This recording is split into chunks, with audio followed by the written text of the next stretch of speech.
ये क्लास 6 हमारी दुनिया का अध्याय 2 है, पृथ्वी एवं उनकी गतियाँ। इनके हम लोग आज क्वेश्चन आंसर करेंगे। क्वेश्चन कह रहा है सही विकल्प को चुने। बोल रहा समदिवा रात्रि होते हैं तो कब होते हैं? ये 21 मार्च एवं 23 सितंबर को होता है। सबसे बड़ा दिन होता है कब होता है? तो ये जो होता है 21 जून को होता है। तीसरा नंबर है पृथ्वी अपने अक्ष पर झुकी है तो कितनी डिग्री झुकी हुई है? 23.5 डिग्री झुकी हुई है। नेक्स्ट है शीतोष्ण कटिबंध में। शीतोष्ण कटिबंध में क्या होता है? अधिक ठंड एवं कम गर्मी पड़ती है। अगला है जहाँ सालों भर गर्मी पड़ती है वह क्षेत्र कहलाता है। क्या कहलाता है? तो उष्ण कटिबंध कहलाता है। अगला सवाल है पृथ्वी आकार में चंद्रमा से क्या है? तो बड़ी है। चंद्रमा पर पहुंचने वाले पहले व्यक्ति कौन थे? तो ये थे नील आर्मस्ट्रांग।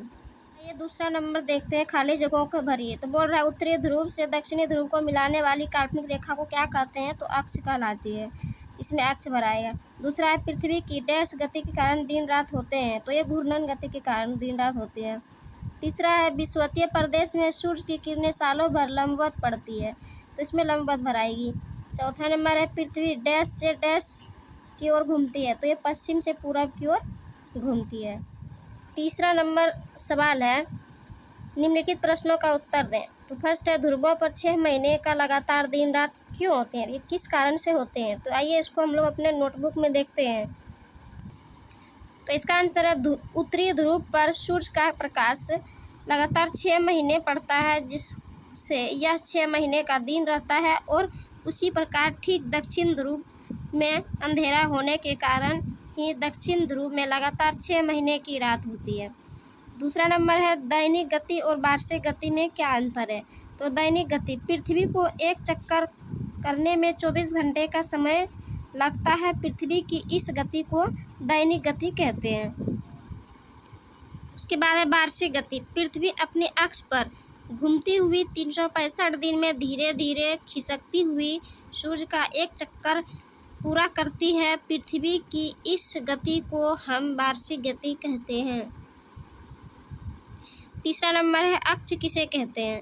तो उत्तरी ध्रुव को दक्षिणी ध्रुव से मिलाने वाली काल्पनिक रेखा को अक्ष कहते हैं। चौथा नंबर है पृथ्वी किस दिशा में घूमती है? तो पृथ्वी पश्चिम से पूरब की दिशा की ओर घूमती है। अगला है पाँचवा नंबर पृथ्वी के किस भाग में सबसे कम गर्मी पड़ती है और क्यों पड़ती है? तो पृथ्वी के शीत कटिबंध में सबसे कम गर्मी पड़ती है क्योंकि इस भाग में सूर्य की किरण अत्यधिक तिरछी पड़ती है और बड़े हिस्से में फैल जाता है जिस कारण इस भाग में कम गर्मी पड़ती है। छठा नंबर है पृथ्वी पर कितने कटिबंध हैं? कटिबंध में सूर्य के प्रकाश की क्या स्थिति होती है? तो पृथ्वी पर कुल 3 कटिबंध हैं। पहला है उष्ण कटिबंध। इसमें सूर्य की किरणें लगभग हमेशा सीधी पड़ती है इसीलिए इस क्षेत्र में सालों भर गर्मी पड़ती है। दूसरा है शीतोष्ण कटिबंध। इस कटिबंध में सूर्य की किरणें पृथ्वी की गोलाकार होने के कारण तिरछी पड़ती है और बड़े हिस्से में फैल जाती है जिस कारण इस क्षेत्र में कम गर्मी पड़ती है। तीसरा है शीत कटिबंध। इसमें सूर्य की किरणें अत्यधिक तिरछी पड़ती है इसी कारण यहाँ पे 6 माह का दिन और रात होता है। 4 नंबर बोल रहा है पता कीजिए। तो पता कीजिए में पहला नंबर है विषुवत रेखा किन किन देशों से होकर गुजरती है? तो आइए इसको हम लोग अपने कॉपी में देखते हैं। तो इसका आंसर है ब्राज़ील, केन्या, गयाना, इंडोनेशिया और इक्वाडोर, युगांडा, सोमालिया, कांगो गणराज इत्यादि।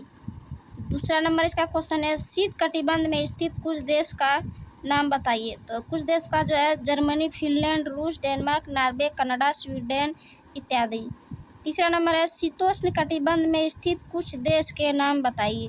तो जापान, कनाडा, भारत, उत्तरी अफ्रीका, अमेरिका इत्यादि। आइए अब इस चैप्टर का 5वां है और लास्ट है दिए गए चित्र में सही स्थान पर कटिबंध के नाम लिखिए। तो ये हमारी पृथ्वी है और इसमें कुल 3 कटिबंध होते हैं। तो पहला होता है उष्ण कटिबंध, विषुवत रेखा से ऊपर 23.5 डिग्री तक और विषुवत रेखा से नीचे दक्षिण 23.5 डिग्री के क्षेत्र को हम लोग उष्ण कटिबंध क्षेत्र कहते हैं।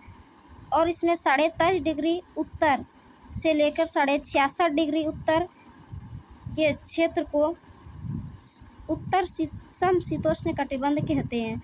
उसी प्रकार 66.5 डिग्री से ऊपर ध्रुव तक की क्षेत्र को उत्तर शीत कटिबंध कहते हैं।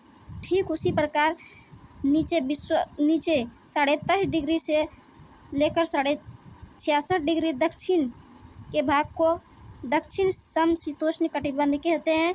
और उसी प्रकार 66.5 डिग्री से दक्षिणी ध्रुव के क्षेत्र को हम लोग दक्षिण शीत कटिबंध क्षेत्र कहते हैं। तो दोस्तों इस प्रकार इस चैप्टर का हमारा एक क्वेश्चन आंसर का वीडियो ख़त्म हुआ।